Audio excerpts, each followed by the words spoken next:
বলছেন? আমি মনতোষ মৈত্র বলছি। হ্যাঁ, ওই চলে যাচ্ছে আর কি। হ্যাঁ, যে কারণে আপনাকে ফোন করা, মানে আমার কিছু টাকার দরকার। যদি কিছু টাকা ধার পাই বড় ভালো হয়। না, জানেনই তো এই সময়টা বই তোলার সময়, বিক্রি বাট্টা হয় এই সময়। হ্যাঁ, আমি পেলেই আপনাকে। হ্যাঁ, আপনি ধার বাকি পছন্দ করেন না? না না, আমি তো মানে আপনি তো জানেন যে এটা সিজন, আর এর আগেও তো হয়েছে। আমি পেয়েই আপনাকে শোধ করে দেবো। আপনার হ্যালো,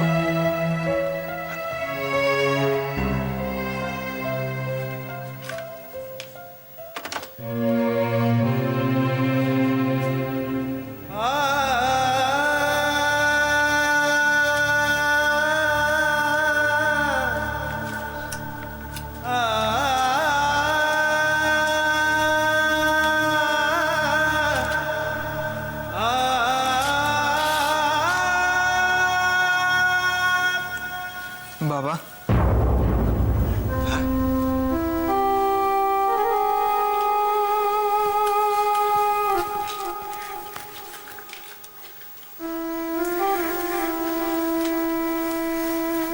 সুজন রে,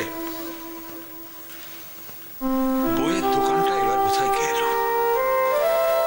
এই সময়টাই যা একটু বেচা কেনা হয়, তাও বোধহয় বন্ধ হয়ে গেল রে। তুমি কেন এত ভাবছো? দেখি না, কিছু না কিছু বন্দোবস্ত তো ঠিক হবে। কি হবে বলতো?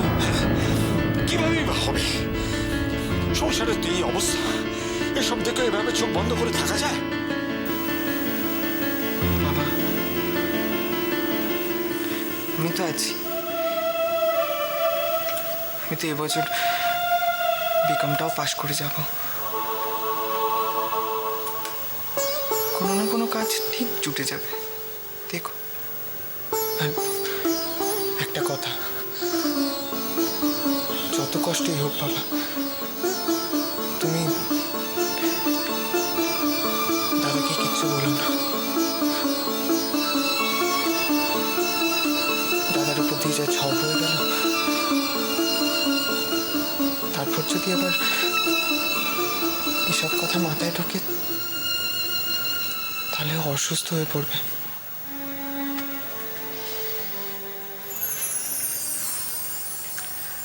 আমার মা প্রায় একটা কথা বলতেন,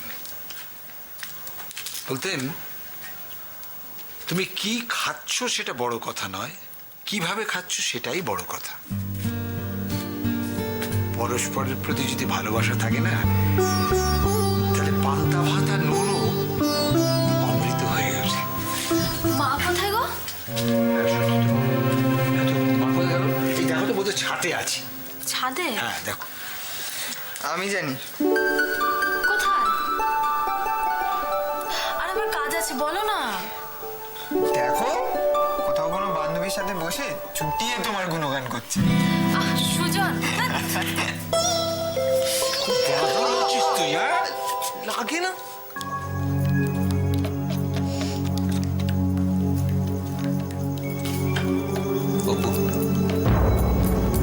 দাদা কিছু বলবি? এসব ছেড়ে আমার ঘরে আয়, তোর সঙ্গে কথা আছে। তুই দিচ্ছিস তো জল খাবার বুঝিতে যাও, আমি পরে যাচ্ছি। অপু, তুই এখনই আয়, এসব জুই সামনে নেবে।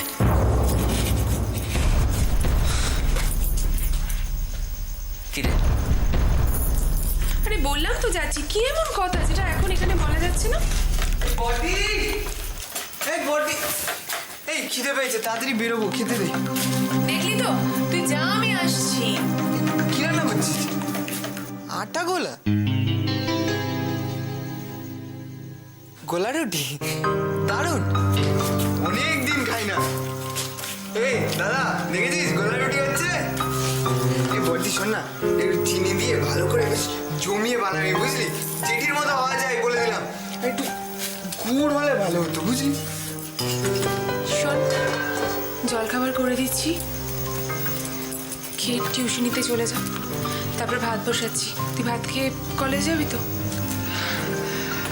তুই পাগল হয়েছিস? আমি আবার এই গোলা রুটি খাওয়ার পর ভাত খাবো? না না, আমার অত সময়ও নেই। আমি একবারে টিউশন থেকে কলেজ চলে যাব। আচ্ছা শোন না, তুই বানা, হ্যাঁ আমি জাস্ট আসছি।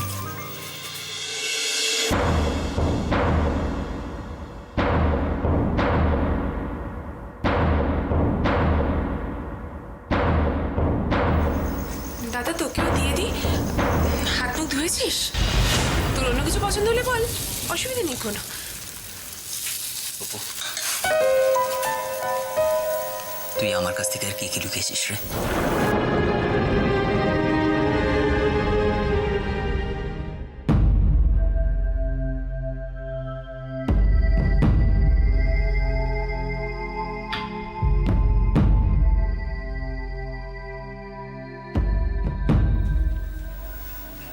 কার কথা ভাবছো?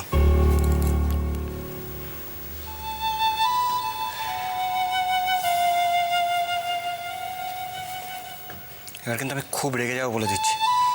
আমি সামনে থাকতে তুমি অন্য কারোর কথা ভাবছো? একদম চলবে না।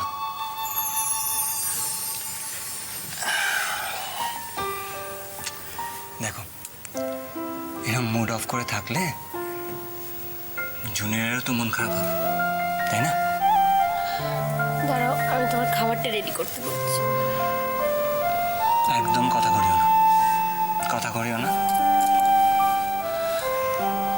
কি নিয়ে এত টেনশন করছো আমাকেও বলবে না? কেন? তুমি বুঝি তোমার সব কথা আমাকে বলো? আরে বাবা, সেগুলো শুনলে তুমি শুধু শুধু ভাববে, তাই আমি সেগুলো বলি না। করো না, মনে করো এটাও এমন একটা কথা যেটা তোমার না শুনলেও চলবে। বুঝেছি। মীরামার জন্য মন খারাপ, তাই তো? আরে বাবা, ছোটবেলা থেকে দেখছি। ছাড়ো তো ওসব কথা। চন্দ্র ওরকমই। আর মীরামার জন্য তো আমরা আছি তো। আর চন্দ্রা, ওর কি হবে? আমার বউ আর সন্তান ছাড়া আর কারো কথা ভাবতে চাই না। কিন্তু ওকে তো একদিন তুমি ভালোবাসতে। আমিও তাই ভাবতাম, কিন্তু এখন বুঝেছি ওটা নিছক ইনফ্যাচুয়েশন। আমি শুধু তোমাকে ভালোবেসেছি তো। তোমরা ছেলেরা কত সহজে যে কোনো সম্পর্ককে মুছে ফেলতে পারো, কিন্তু আমরা পারি না। সবকিছু শেষ জেনেও স্মৃতি আঁকড়ে বাঁচি, নয়তো মরি।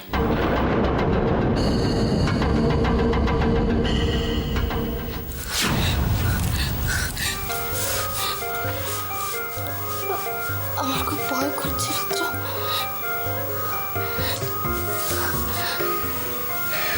কিসের ভয়? আমি তো আছি তো। কিন্তু চন্দ্রা, ওর চোখে যে আমি আজ আগুন দেখেছি রুদ্র।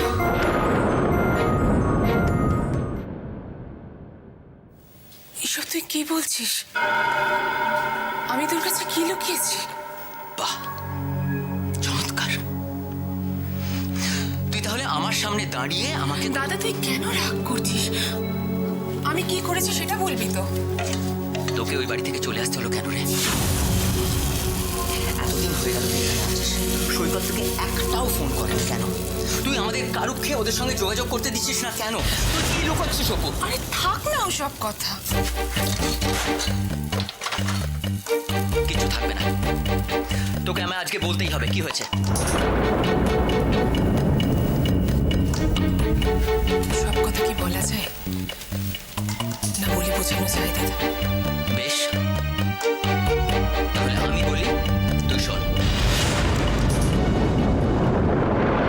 তোকে আমার জন্য উঠতে বসতে ওই বাড়িতে কথা শুনতে হয়েছে।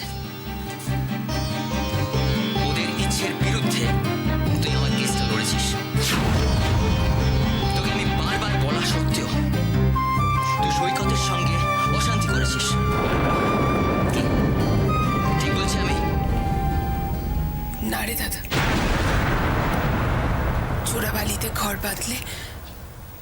সে ঘর তো ভাঙবেই।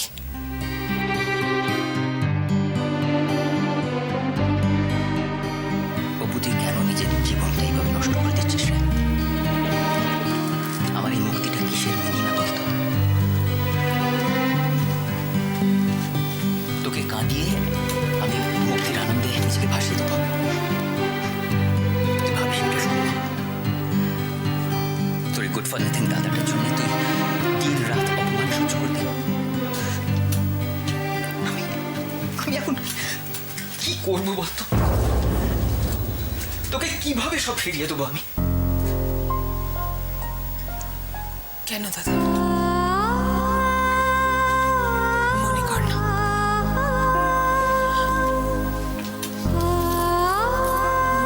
যে তোর এই বোনটার বিয়েই হয়নি।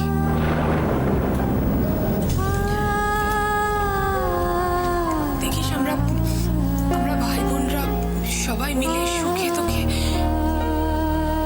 দিব্যি জীবনটা কাটিয়ে দেব।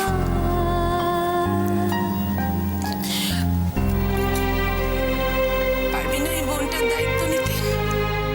নিশ্চয়ই পারবো রে অপু। সকলে মিলে একসঙ্গে থাকলে কোনো কিছু অসম্ভব নয়।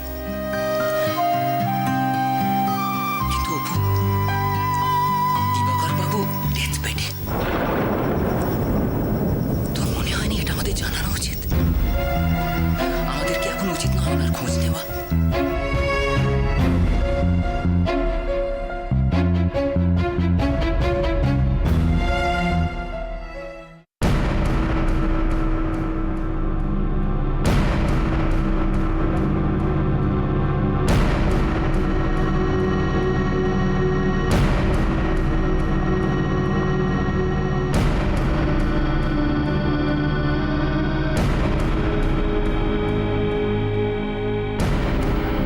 দাদা দেখ, নার্সিংহোমে কিন্তু নানা রকম প্রবলেম হচ্ছে। অ্যাডমিনিস্ট্রেশনটা যদি ঠিকমতো না চলে তাহলে তো এই তো গত মাসে স্টাফদের পেমেন্টগুলো তো ঠিক সময় দেওয়া যায়নি। এইটা বোধহয় তোর ডাক্তারের মধ্যে পড়ে না। অ্যাডমিনিস্ট্রেশনটা আমার টেরিটরি, ওটা নিয়ে তুই বা নাইবার মাথা ঘামালি। তোর টেরিটরি মানে? শোন দাদা, সবটা ভাবার মতো ক্যাপাসিটি যখন আমার আছে তখন আমি তো ভাববই। এমনিতে বয়সের তুলনায় অনেক বেশি ভেবে ফেলেছিস ময়ূক। আর নয় নাইবা ভাবলি। সেটা তুই ভাবছিস, কারণ বড় হয়েও তুই তো ডিউটি করতে পারিসনি দাদা। বাধ্য হয়ে আমাকেই সেটা করতে হচ্ছে। তুই তোর কাজটা কর না। আমি চাই না যে আমার কাজ নিয়ে কেউ মাথা গলাক, বিশেষ করে তুই। এসব কি হচ্ছে? সেটা তো দেখতেই পাচ্ছ মা। আর শোনো মা, এইভাবে চলতে থাকলে না নার্সিংহোমে তালা ঝুলতে আর বেশি দেরি নেই। সেটা বোধহয় কখনোই হবে না, তার কারণ তোর কাছে বাবার ট্রিটমেন্টে এসে নার্সিংহোমের সুনামটা। বুঝেছি, তুই এসব অশান্তি করে বৌদিকে বাড়িতে আনার পথ পরিষ্কার করতে চাইছিস। দাদা, তুই যত খুশি দেবতার সঙ্গে ঘুরে বেড়া, আমার কিচ্ছু বলার নেই। কিন্তু আমাদের ফ্যামিলি বা বিজনেসে যদি কোথাও কোনো রকম প্রবলেম হয়, আমি সহ্য করবো না।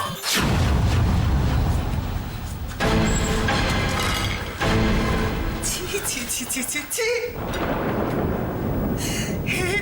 এরা কারা? এসব কি দেখছি আমি? তোর বাবা আর আমি তোদের নিয়ে কত কত স্বপ্ন দেখেছি, কত গর্ব করেছি তোদের উপরে। আর তোর ভাই ভাই এখন অশান্তি করছিস? আমি বিশ্বাস করতে পারছি না। এখন মনে হচ্ছে ভালোই হয়েছে মানুষটা এসব দেখার জন্য এখানে নেই। মা চুপ করো, চুপ করো মা, চুপ করো।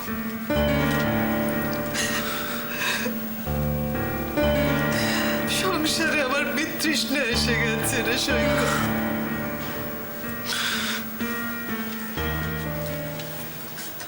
আমারও মা।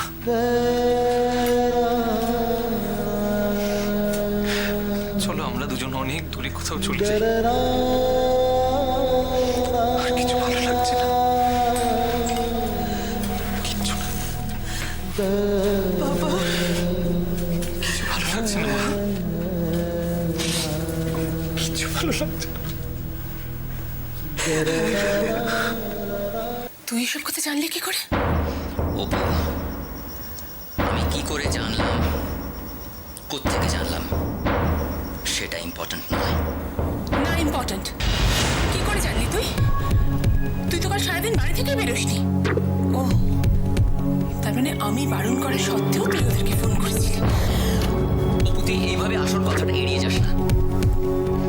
তুই কি মনে করেছিস না দেখবি দিনের পর দিন ভালো থাকার অভিনয় করে যাবি, আর আমরা সবাই মেনে নেব।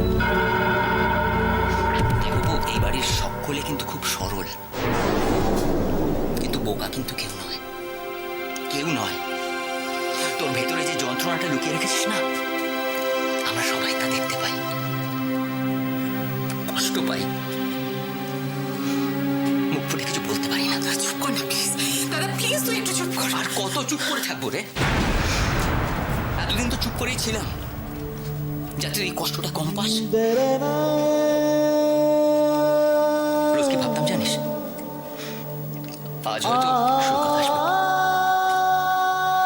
এসে আমার বোনটাকে আবার ভালোবেসে ফিরিয়ে নিয়ে যাবে। কোথায়? কেন সব কথা বলছিস আমাদের? আচ্ছা, যে সমস্যার কোনোদিন সমাধান হবে না সেটা নিয়ে কথা বলে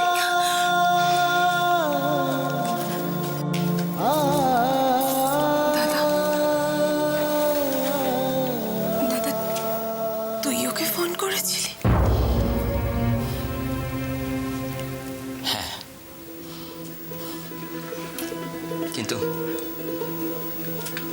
কিন্তু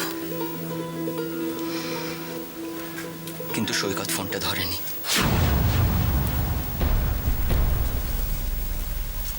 তাহলে ময়ূক ধরেছিল। ময়ূক? ময়ূক ধরেছিল? আমি শুরুতে ভেবেছিলাম সৈকতই ধরেছে। মানুষ যে এতটা নির্লজ্জ হতে পারে এটা আমার জানা ছিল না। এত কিছুর পরও এখানে ফোন করতে লজ্জা করলো না আপনার? সৈকত, আমি ময়ূক দেবরায় বলছি। এত দিন ধরে তুই এত অপমান সহ্য করেছিস অপু, কোন শক্তিতে? তুই কোন শক্তিতে এত বড় লড়াইটা করেছিস রে? তোর শক্তিতে রে দাদা। আমি তো এই পরিবারেরই মেয়ে, না হলে আমি একা কি করতে পারতাম?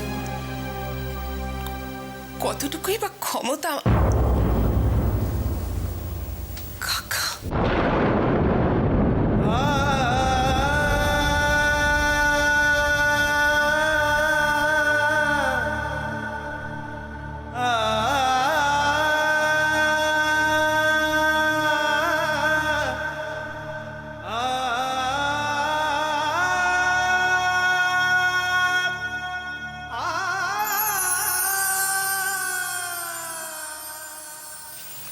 মারে, গত জন্মে নিশ্চয় আমি অনেক পুণ্য করেছিলাম মা, তাই তোর মতন মেয়ে পেয়েছি। আমি বলছি তোকে, সত্যের জয় হবে।